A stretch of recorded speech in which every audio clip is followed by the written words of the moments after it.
relació de Manuel Boix i de Joan Fuster és una relació bidireccional, de mútua admiració i de mútua estima. És cert que quan ells es coneixen a final dels anys 60,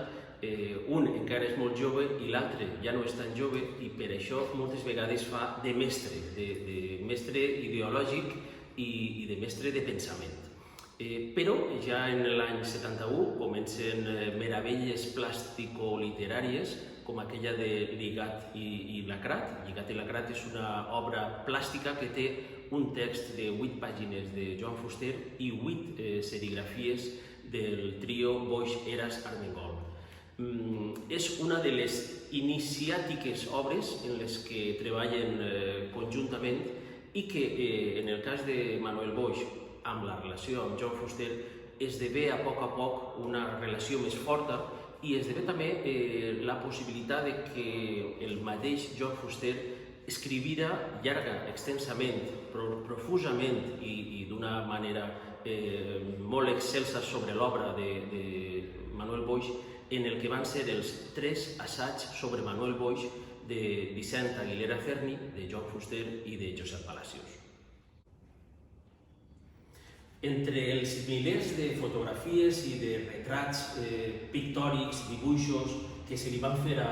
Joan Fuster en vida, jo sempre destacaria aquesta icònica obra, Retrat de Joan Fuster, de Manuel Boix, de 1984,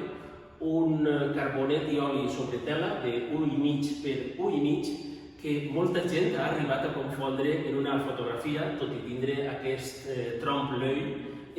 per la seva perfecció, per el seu realisme.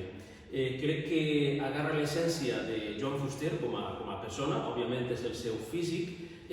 potser naturalitza i humanitza alguns dels seus trets característics, òbviament de les seues celles, del seu nas, i el fa el que era, un home accessible a tothom. D'aquesta falconeria de 1971 us contaré una anècdota, però aquesta millor que no la graveu,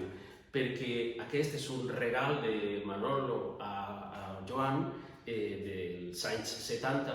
que Fuster tenia així en sa casa i el posava en un lloc o el posava en un altre i al final per els anys es va fer una miqueta malbé i quan la Generalitat compra la casa de Joan Fuster i comencen a instal·lar-se les obres, se veu que tenia algun defecte del pas dels anys.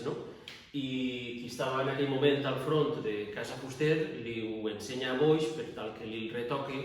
i Boix li diu, i tant que te'l vaig arreglar, és un dels quadres que més m'estime per aquesta relació entre Fuster i Boix. S'endú un quadre per a restaurar-lo i li repinta de nou, li pinta totalment de nou. Aleshores, és un quadre realment del 71, però pintat en el segle XX.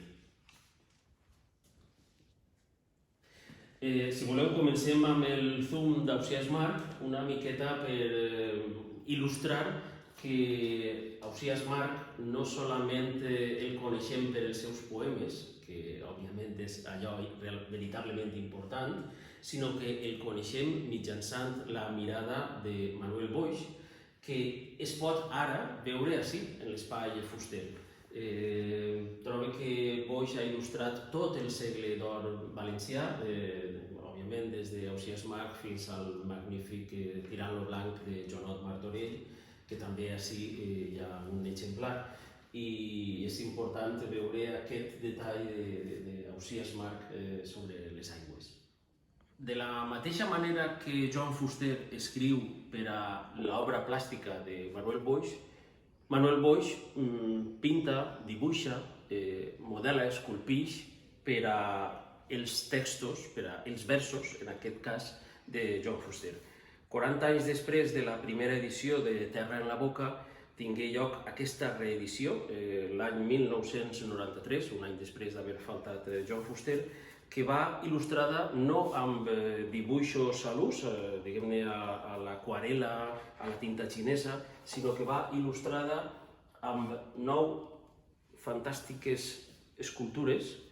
on Joan Fuster és el protagonista.